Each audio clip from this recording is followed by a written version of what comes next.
ఈరోజు దీపావళి పర్వదినాన చార్మినార్లోని భాగ్యలక్ష్మి అమ్మవారిని దర్శించుకోవడం జరిగింది.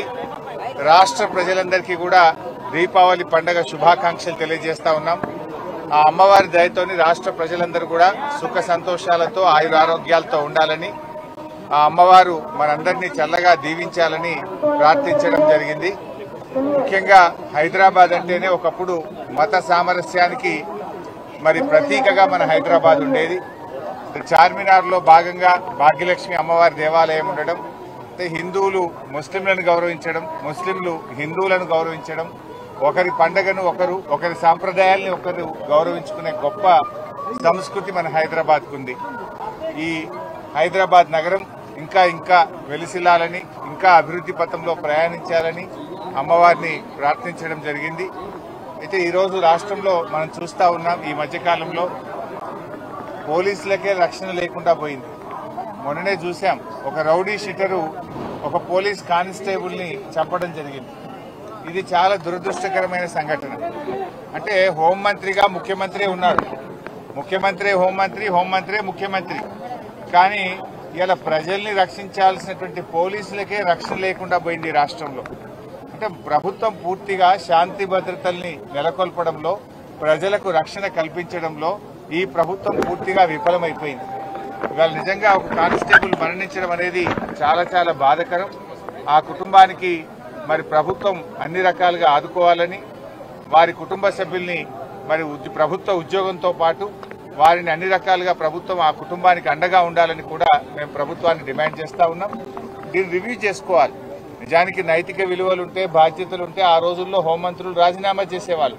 కానీ ఈ ముఖ్యమంత్రికి అట్లాంటివి ఏమీ లేవు. ఇవాళ ఈ రాష్ట్రంలో శాంతి భద్రతలు తగ్గిపోయి గుండాల రాజ్యం వస్తూ ఉంది ఎక్కడ చూసినా కూడా. ఇలా ఇది అంతా కూడా కంట్రోల్ చేయాల్సినటువంటి అవసరం ఉంది. మరి పోలీసులు ఇలా ప్రజల ప్రాణ మాన రక్షణను కల్పించేటువంటి పోలీసులకు ఇలా రక్షణ లేని పరిస్థితులు ఈ రాష్ట్రంలో ఏర్పడడం అనేది చాలా దురదృష్టకరం.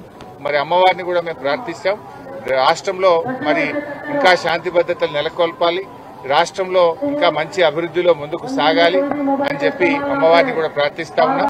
మరి ఎంతో పురాతన చరిత్ర కలిగినటువంటి భాగ్యలక్ష్మి అమ్మవారిని ఈ రోజు దర్శించుకోవడం చాలా సంతోషంగా ఉంది. సరే, కేబినెట్ లో ఏం జరిగిందని నేను చెప్పాల్సిన అవసరం లేదు కదా. కేబినెట్ మంత్రి గారి కుమార్తె చెప్పింది కదా. నిజాలు ఏంటిది అనేటువంటిది నేను చెప్పాల్సిన అవసరం లేదు. వారి మంత్రివర్గ కుటుంబ సభ్యులే ఉన్న విషయాలన్నీ కూడా బయట పెట్టారు. ముందు దాని మీద వాళ్ళకి సమాధానం చెప్పమనండి. గన్ ఎవరు తెచ్చారో సమాధానం చెప్పమనండి. ఇవాళ ఎందుకు పారిశ్రామికవేత్తలకు తుపాకులు పెట్టి అక్రమ వసూళ్లు చేస్తున్నారో దానికి సమాధానం చెప్పండి.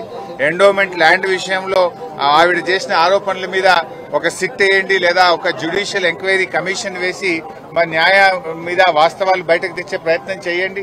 ఎందుకు దాన్ని హషప్ చేసే ప్రయత్నం చేస్తున్నారు? ఇలా 3-4 అంశాల మీద అక్కడ ఆరోపణలు వచ్చినాయి. వాటి అన్నిటి మీద ఒక సిట్టింగ్ జడ్జితో జ్యుడిషియల్ ఎంక్వైరీ వేయండి, అన్ని విషయాలు బయటకు వస్తాయి కదా.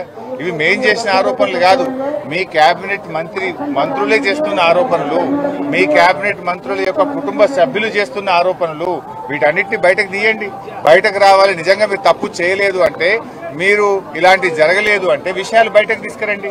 తప్పు చేయకపోతే పోలీసులు మంత్రి గారి ఇంటికి ఎందుకు పోయారు? తప్పు చేయకపోతే మంత్రి గారి కుమార్తె ముఖ్యమంత్రి సన్నిహితులే సెటిల్మెంట్ చేశారని చేసే ఆరోపణ మీద ప్రభుత్వం ఎందుకు సమాధానం చెప్తలేదు?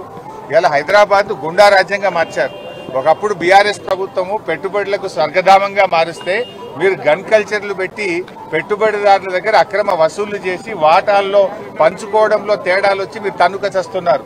ఇలా పాలన చేస్తున్నారా, వాటాలు పంచుకోవడం కోసం మీలో మీరు తన్నుక చేస్తున్నారా? ప్రజలు బాధపడుతున్నారు, ప్రజలు ఆలోచిస్తున్నారు. బీఆర్ఎస్ హయాంలో రెడ్ కార్పెట్ వేసి పెట్టుబడిదారులను ఆహ్వానించింది బీఆర్ఎస్. కానీ ఈ రోజు మీరేం చేస్తున్నారు? ఆ పెట్టుబడిదారులను తుపాకులు పెట్టి బెదిరించి ఒక గన్ కల్చర్ ని తెచ్చారు మీరు. ఆ రోజు మేమేమో అగ్రికల్చర్ ని పెంచాం, మీరేమో గన్ కల్చర్ ని పెంచుతున్నారు. మీకు మాకున్న తేడా అదే.